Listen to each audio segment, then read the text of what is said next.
சரண் Krishna YouTube சேனலுக்கு உங்களை அன்புடன் வரவேற்கின்றேன்.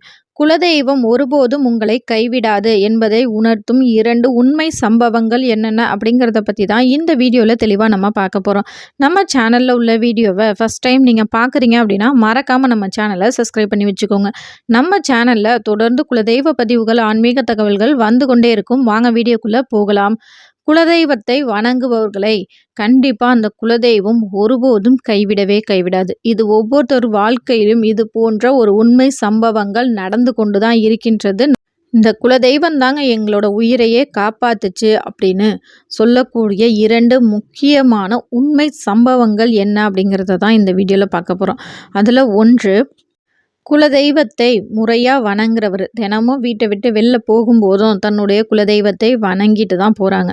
அப்படி போகும்போது ஒரு முறை வியாபாரம் முடிச்சிட்டு வீட்டுக்கு செல்லும்போது பாக்கெட்டில் தன்னுடைய குலதெய்வ படத்தையும் எப்போதுமே வச்சுருப்பாங்க. அவங்க திடீர்னு வண்டி எடுக்கும்போது கீழே தன்னுடைய குலதெய்வ படம் கீழே விழுந்துருச்சு. அதை எடுக்கும்போது என்னடா அது, இந்த படம் தவறுதே அப்படின்னு சொல்லிட்டு ஒரு நிமிஷம் வண்டியை நிப்பாட்டிட்டு அந்த படத்தை எடுத்து வைக்கிறாங்க. அப்போ அந்த எடுக்கிற நொடியில் பார்த்திங்கன்னா அவருக்கு முன்னாடி போகிற ஒரு வண்டி செம்ம வேகமாக போய் ஒரு மரத்தில் போய் ரொம்ப இடிச்சிருச்சு. அப்போ தான் அவருக்கு தோணுச்சு, நம்ம படம் மட்டும் இப்போ எடுக்கலைன்னா நம்ம அந்த இடத்துல போயிட்டுருப்போம். இப்போ நம்மளோட உயிரையே காப்பாற்றினது நம்ம குலதெய்வம் தான் அப்படின்னு நினச்சி அந்த தெய்வத்தை மன நெகிழ்ச்சியோட மனதார வழிபாடு செஞ்சாங்க. அது மட்டும் இல்லாததற்கு நன்றி சொல்லும் விதமாக குலதெய்வ கோவிலுக்கு செல்லும்போது மஞ்சள் குங்குமம் வாங்கி அந்த எல்லையில் கொடுத்தாங்க. 2வது உண்மை சம்பவம் என்ன அப்படின்னு பார்த்திங்கன்னா, நல்ல ஒரு வயல்வெளியில் நடுவில் ஒரு வீடு, சுற்றி நல்ல வயல்வெளி, ரொம்ப செல்வாக்கூட ரொம்பவே நல்லா இருந்தாங்க. ஒரு வயல்வெளிக்கு இடையில ஒரு வீடு இருந்தாலே அந்த வீட்டுக்குள்ளே ஒரு விஷப்பூச்சிகள், பாம்பு இது போன்ற பூச்சிகள் வருவது வழக்கம்தான். அப்படி அவங்க தூங்கி கொண்டு இருக்கும்போது, அதாவது வீட்டுக்குள்ளே நல்லா உறங்கி கொண்டிருக்கும் போது திடீர்னு ஏதோ பாம்பு வந்திருக்கு. எந்த பக்கத்துலேருந்து வந்ததுன்னு அது ஒரு ஓட்டு வீடு அப்படிங்கிறதுனால ஓட்டு மேலேருந்து கூட வந்திருக்கலாம். எப்படி வந்தது அப்படின்னு அவங்களுக்கு தெரியல. ஆனால் நல்லா தூங்கிட்டு இருக்கும்போது திடீர்னு அவங்க கனவில் ஒரு பெண் உருவம் எந்திரிங்க எந்திரிங்க அப்படின்னு எழுப்புவது போல் தோன்றியது.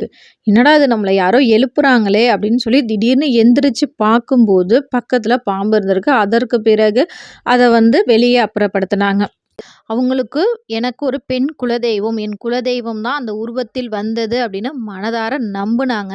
இது நிறைய பேரோட வாழ்க்கையிலுமே நடந்திருக்கும். திடீர்னு ஏதோ ஒரு விஷப்பூச்சியோ இல்லை ஏதோ ஒரு பூச்சிகள் நிற்கும்போது நமக்கு திடீர்னு முழிப்பு வருவது, யாரோ நம்ம எழுப்புவது போல் தோன்றுவது, அல்லது யாரோ கதவை தட்டுவது போல் தோன்றுவது, இது அன்றாடம் நிறைய பேரோட வாழ்க்கையில் இது போன்ற நிகழ்வுகள் வந்திருக்கு. அது எந்திரிச்சு நம்ம பார்க்கும்போது அந்த விஷப்பூச்சிகள் நம்ம கண்ணில் படும்.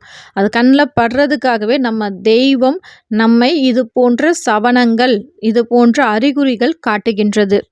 அது மட்டும் இல்லை, நமக்கு வெளியே போகும்போது ஒரு சில ஆபத்துகள் வரப்போகுது அப்படின்னாலுமே நம்ம வீட்டு கண்ணாடிகள், நம்ம வெளில போகிற சமயம் பார்த்து நம்ம வீட்டு கண்ணாடிகள் உடைவது, நிலப்படி தட்டுவது, ஏதாவது பச்சை மட்டைகள் உங்கள் வீட்டை சுற்றி மரங்கள் இருந்துச்சுன்னா அந்த பச்சை மட்டை உரிந்து நம்ம தலையில் விழுவது, இது போன்ற நிறைய சவனங்கள் காட்டும்.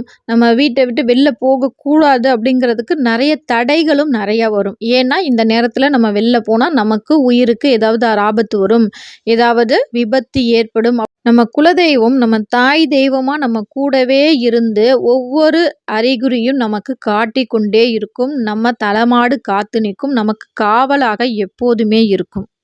இது போன்ற அறிகுறிகள், இது போன்ற உண்மை சம்பவங்கள் உங்கள் வாழ்க்கையிலும் நடந்திருக்கு அப்படின்னா மறக்காமல் எங்களோட கமெண்ட் செக்ஷனில் ஷேர் பண்ணிக்கோங்க.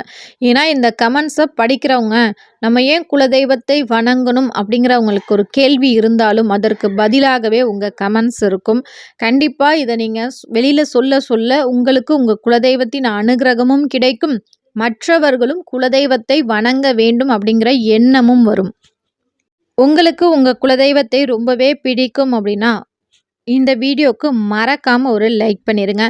இந்த வீடியோ உங்களுக்கு பயனுள்ளதாக இருக்கும் என்ற நம்பிக்கையில் மற்றொரு வீடியோவில் சந்திக்கிறேன்.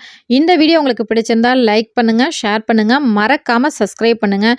இது உங்கள் சரண் கிருஷ்ணா யூடியூப் சேனல். நன்றி, வணக்கம்.